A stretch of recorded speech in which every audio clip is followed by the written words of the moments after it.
Hi, this is Joelle, and this tutorial is on how to create a new Cyborg Llama project. So the first thing that you do is you mouse over the Create New button, and then you click Project.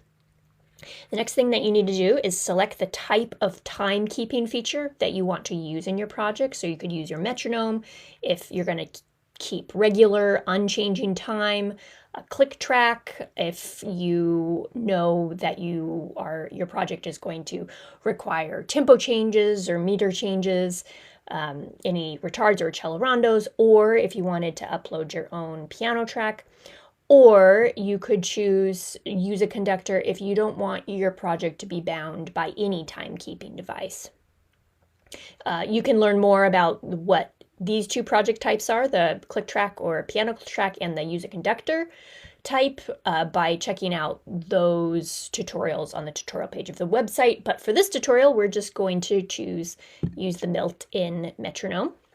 So now you need to fill out some stuff about your project. So you name it, select the BPM, the beats per measure, the length in measures, and Cyborg Llama will stop immediately after it finishes beating the length of measure. So I usually like to add another measure onto the end, just so that my recording doesn't sound too abruptly stopped. We're going to come back to favor tall and target individual export in a second, so I can show you what those means.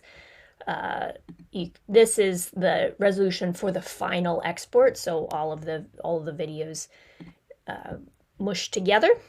Okay, part names.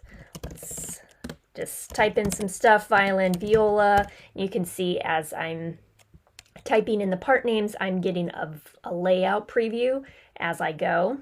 And this is a good place to show you. So this is what your videos look like if you have favor tall checked.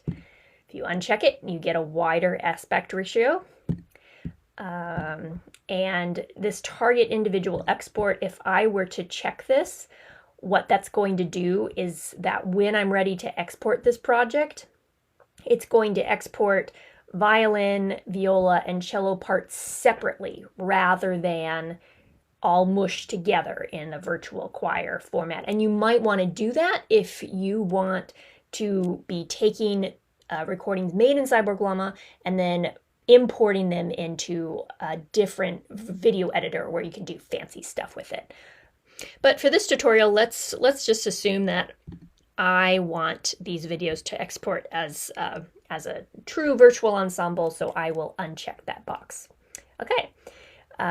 Last thing before I click the create button, you can create an unlimited number of parts. I could go on forever, but the reason you might not want to do that is because once you get beyond 8 parts or so, that you might find that you or your collaborators will start to experience a degradation in performance. And the reason for that is that there comes a point in everyone's machine where there's just too many videos on screen. And it's impossible to say what that point is for everyone, because everybody's machine is going to be performing differently. So just to be safe, we kind of recommend stopping around 8 parts. Just in our experience, that seems like a pleasant recording experience for everyone to just limit it to 8. However, I know your next question is, well, what if I need a bigger ensemble than 8 people? And you can absolutely do that. To learn more about how to use practice rooms to create a larger than 8-part ensemble, you can go to the tutorial page of the website and look at the tutorial we have on how to use Cyborg Llama with a large ensemble. Okay, so now let's create this project. Okay, and here are all the parts that I created, and it's all ready to go. You can start recording right away or share your project with your collaborators. And to learn how to do all of these things, you can check out the other tutorials on the website. This concludes the tutorial.